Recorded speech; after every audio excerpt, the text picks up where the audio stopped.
ምስጢር ማለት ድብቅ ነው። ድብቅ ነገር ነው። ለሆነ ሰው የሚነገር ለሌላ ሰው ደግሞ የማይነገር። መልካም። አሁን እንግዲህ ይሄ ምስጢረ ኢትዮጵያ ሚዲያ የሚመግበው የሚያስረዳው የሚያስተምረው በዋናነት ጥበብን ነው። በቀላሉ አንድ የጥበብ መጽሐፍ በአሁኑ ሲታይ ከ50 ከ60 ሚሊዮን ዶላር በላይ ሽጠው። ስለዚህ የመጀመሪያው ለኢትዮጵያውያን ለኢትዮጵያዊ ለሆነ ሰው የምንሰጠውን ትምህርትና የምንሰጠውን ዕውቀት የምንሰጠውን አገልግሎት ለሌላ መጀመሪያ አሳልፈን አንሰጥም። እውነት ለመናገር በ1448 ዓመት 20 ሜትር ርቀት ላይ ሌባ መኖሩን የሚናገር ማለት ነው። በአሁኑ ቋንቋ ሚጮህ የቤት ቁልፍ ነበራቸው ኢትዮጵያውያን።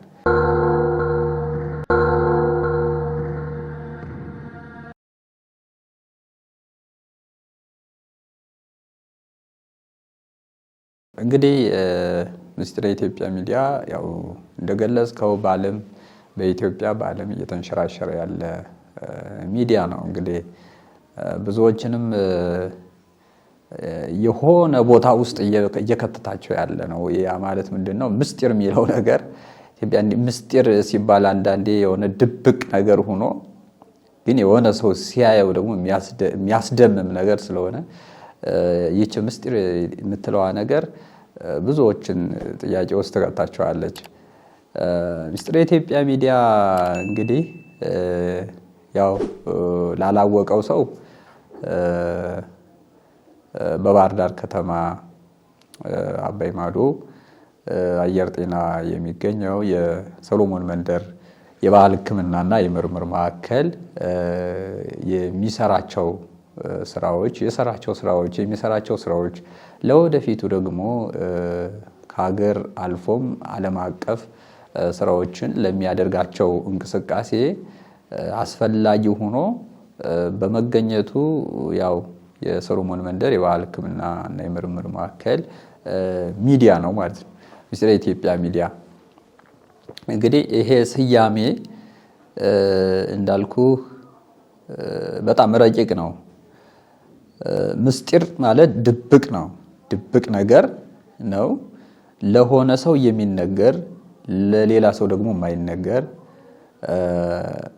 ብዙ ጊዜ አሁን ምስጢር ሲባል ለጭራሽ የማይነገር አድርጎ የሚረዳ ሰው አለ። ድብቅ የሆነ ነገር ምናምን የሚመስለው አለ። ግን ምስጢር ማለት ለሆነ አካል የሚነገር ለሆነ አካል ደግሞ የማይነገር፣ በሆነ ሰዓት የሚነገር በሆነ ሰዓት የሚደበቅ የሚሸፈን እንደ አስፈላጊነቱ የሚያዝ። እንግዲህ ምስጢር ብዙ ምስጢር ይኖራል። ያው የሆነ ሕፃን ማየት ባለበት እድሜ የሚያየው፣ ማየት በሌለበት እድሜ ደግሞ የማያየው፣ የሆነ ሰው መስማት ባለበት ሰዓት የሚሰማው፣ መስማት በሌለበት ሰዓት ደግሞ የማይሰማው ነገር ነው እንግዲህ ምስጢር የሚባለው። ነገር ግን አሁን ምስጢረ ኢትዮጵያ ሚዲያ የሚለውን ስያሜ የሰሎሞን መንደር የባህል ሕክምናና የምርምር ማዕከል የሰጠው በብዙ ጥረት ነው ማለት ይቻላል። ያው በብዙ ሱባኤም ማለት ይቻላል፣ በብዙ ጸሎት ማለት ይቻላል።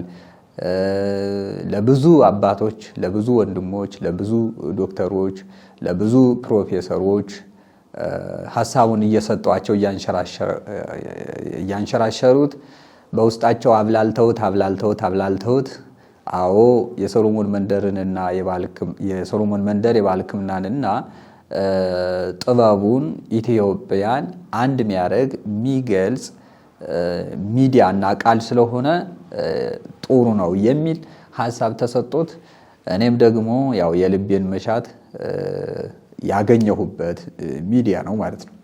እንግዲህ ምስጢር ረቂቅ የሆነ ነገር ነው፣ ድብቅ ነገር ነው። እንዳልኩት ለሆኑ አካላት የሚነገር ላልሆኑ ለሌላ ሰዎች ደግሞ የማይነገር ነው።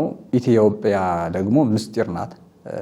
ኢትዮጵያ ራሷ በጣም ምስጢር ነች። እስካሁን ድረስ ኢትዮጵያዊ ሆኖ ኢትዮጵያን ያወቃትና ኢትዮጵያን የተረዳት ራሱ በጣት የሚቆጠር ሰው ነው ሊሆን የሚችለው። ያም ሙሉ ነው ማለትም አይቻልም ማለት ነው። ኢትዮጵያ ውቅያኖስ ነች። ሚስጥር ኢትዮጵያም ሚዲያውም እንግዲህ ውቅያኖስ ነው። በውቅያኖስ ውስጥ በጣም ብዙ ነገር አለና ኢትዮጵያን ይገልጻል ለማለት ትንሽ ያው ይገልጻታል።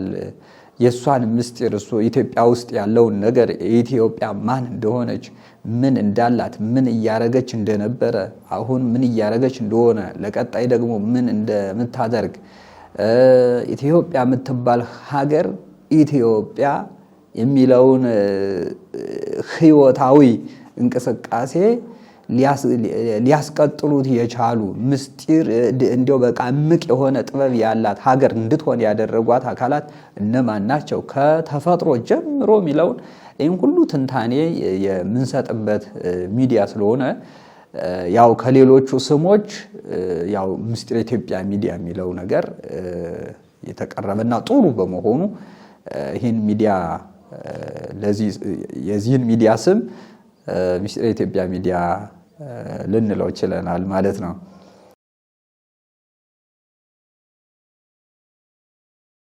መልካም አሁን እንግዲህ ይሄ ምስጢር ኢትዮጵያ ሚዲያ የሚመግበው የሚያስረዳው የሚያስተምረው በዋናነት ጥበብን ነው። ጥበብ ሚንስ ያው ቴክኖሎጂ ሌላ ነገር አይደለም። ኢትዮጵያውያን ብዙ ጊዜ ቴክኖሎጂ ሲባል ሌላ ይመስላቸዋል። ግን ከዛሬ 1000 ምናምን ዓመት በፊት የነበረ የኢትዮጵያውያን ጥበብ ነው አሁን ቴክኖሎጂ ተብሎ ተቀይሮ ያው ለጆሮአችን አዲስ እየሆነ ግራ የምንጋባው ማለት ነውና ይሄንን ጥበብ የምናስተምርበት የምናስረዳበት ሚዲያ ነው። የመጀመሪያው በዋናነት ይሄን የኢትዮጵያን ጥበብ በመሰረቱ ኢትዮጵያ ውስጥ ያሉ ድንቅ የሆኑ ጥበባት አሉ።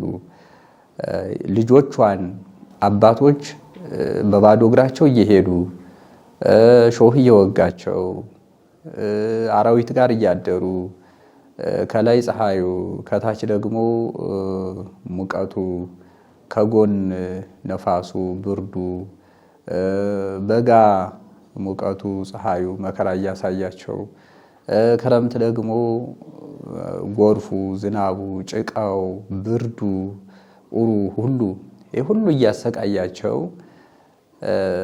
ከዚህ ሁሉ ነገር መላቀቅ እየቻሉ አንድ መጽሐፍ ሸጠው ወይም ደግሞ ሌላ ሀገር ሄደው ተሰደው ዘና ብለው መኖር እየቻሉ ነገር ግን ለቀጣዩ ትውልድ ምንና ቆየው ብለው እየተሰቃዩ በቀላሉ አንድ የጥበብ መጽሐፍ በአሁኑ ሲታይ ከ50 ከ60 ሚሊዮን ዶላር በላይ ሽጠው መኖርና ማደግ እየቻሉ ነገር ግን ህይወትን አገርን ሃይማኖትን ትውልድን ዕውቀትን ህሊናን መሸጥ ነው ብለው እየተሰቃዩ ጨፍቀው ይዘው በምስጢር ያቆዩን ነው። እንግዲህ ምስጢር ሲባል ይሄ ነው።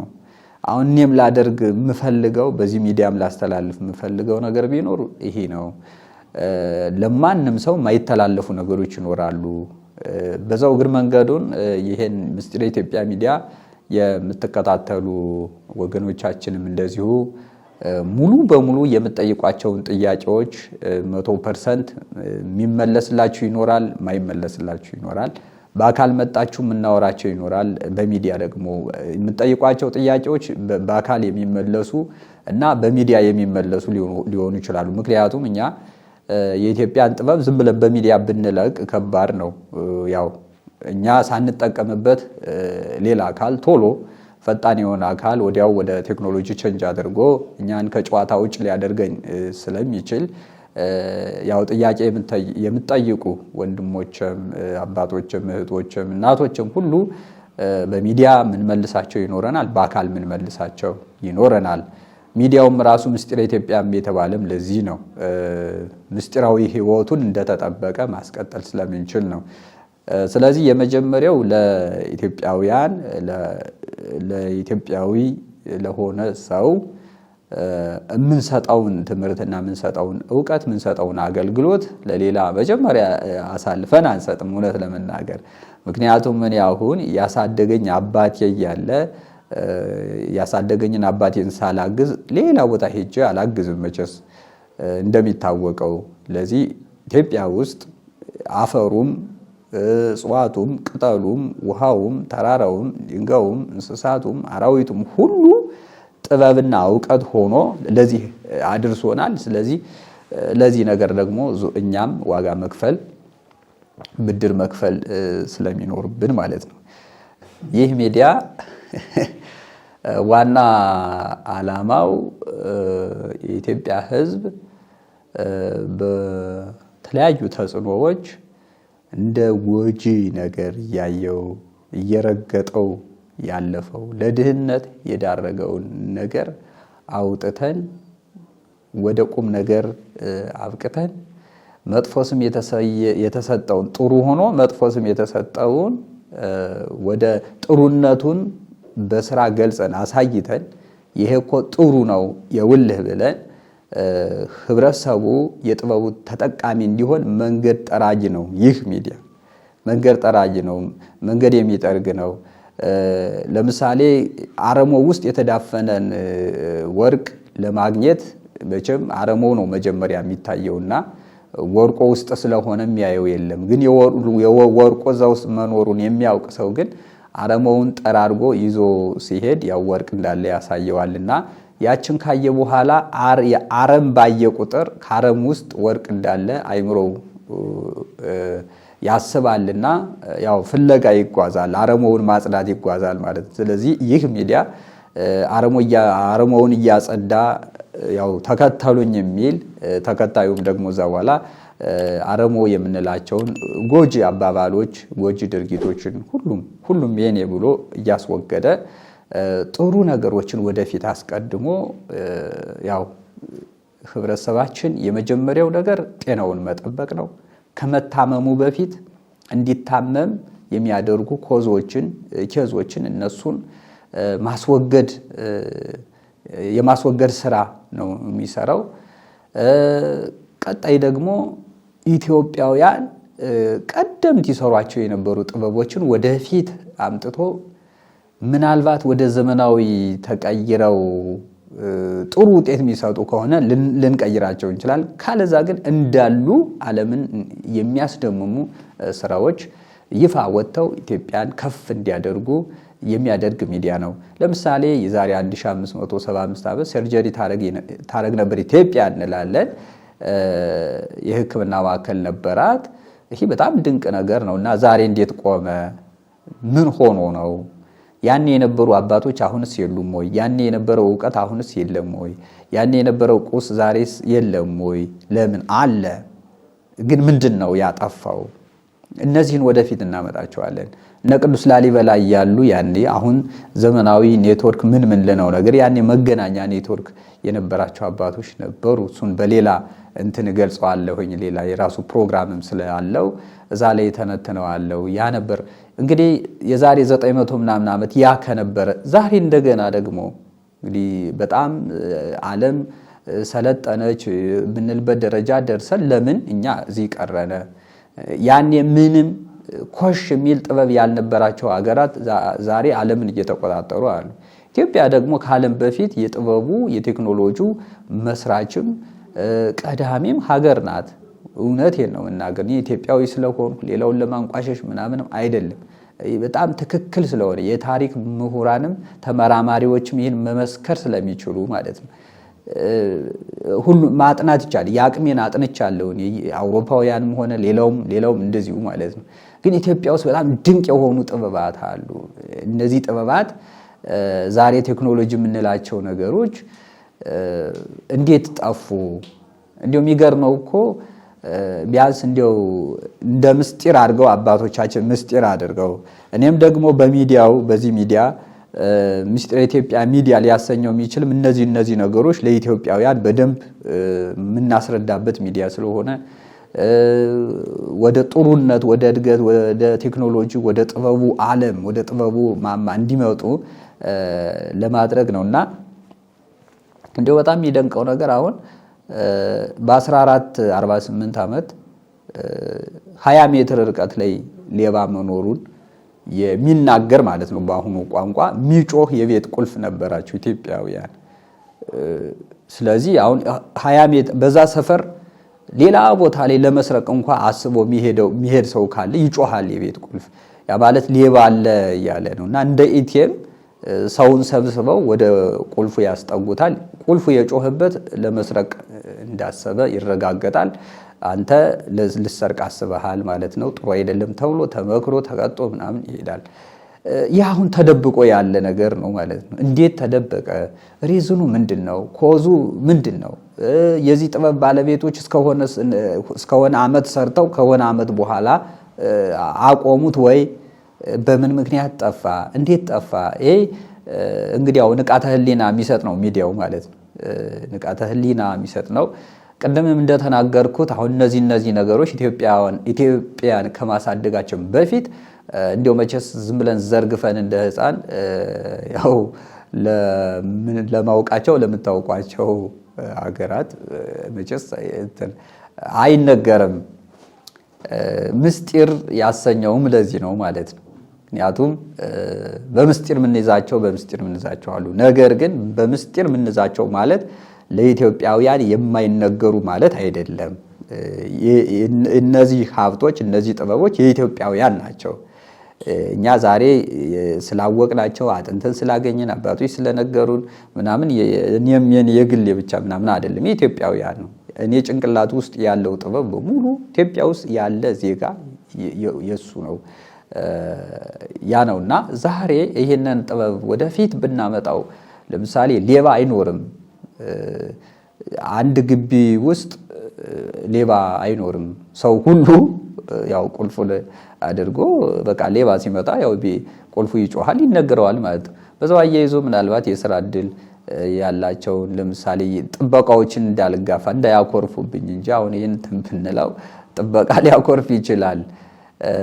የሥራ እንትኑ ስለሆነ በሐሰት የሚመሰክር አይኖርም። ሀገርን የሚያተራምስ አይኖርም። ይህን ጥበብ ብናስፋፋው ብናሳድገው በውሸት የሚመሰክር ማንም አይኖርም። ምክንያቱም ይጮህበታል፣ ያውቅበታል። ውሸት ሰርቆም ቢዋሽ ምንም ቢል ምናምን ማለት ሁሉ ውዝግብ። ኢትዮጵያ የሁሉ ነገር ባለቤት ናት። እውነት እኔ በቃ አዝናለሁ በጣም ሁሉ እያላት የምታለቅስ ሀገር፣ የሚበላውን ይዛ፣ የሚጠጣውን ይዛ፣ የሚለበሰውን ይዛ፣ ጥበቡንም ይዛ፣ ቴክኖሎጂውንም ይዛ፣ ማዕድኑንም ይዛ፣ ሁሉንም ነገር ይዛ የምታለቅስ ማለት ነው።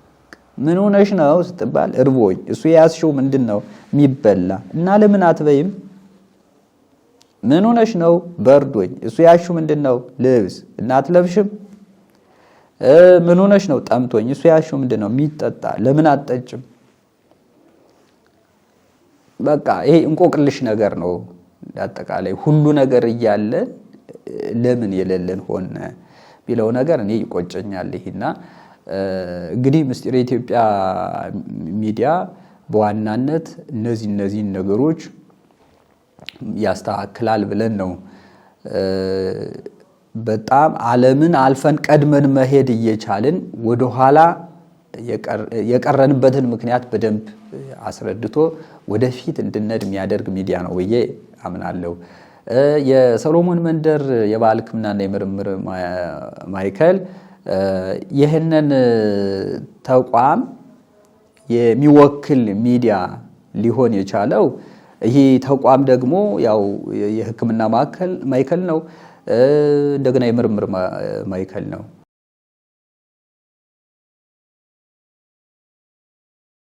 የሚያስተሳስራቸው ነገር እንግዲህ ሚዲያው በዚህ ልክ የሚሰሩ ስራዎችን፣ የቀደመ ጥበቦችን፣ የቀደሙ ባህሎችን፣ የሚጠቅሙ ነገሮችን ያስተዋውቃል። ድርጅቱ ደግሞ ይሰራል ማለት ነው። እንግዲህ መምህርና ተማሪ ሆነው ነው የሚቀጥሉት ማለት ነው። ሚዲያውና ድርጅቱ መምህርና ተማሪ ናቸው። ወይም ደግሞ ገበሬና ሰራተኛ ማለት ነው። ገበሬ እያረሰ የሚሄድ ሌላው ደግሞ እያረመ ወይም እየቆጠቆጠ ወይ እየዘራ እየተከለ የሚሄድ ነው። እንግዲህ አይለያዩም ማለት ነው። የጥበቡን ሕይወት ሚዲያው ያወራል። ሚዲያው ያወራውን ደግሞ የሰሎሞን መንደር የባህል ሕክምናና የምርምር ማዕከል ድርጅቱ ደግሞ ይሰራል ማለት ነው። ስለዚህ ተዋህደው ነው የሚጓዙት።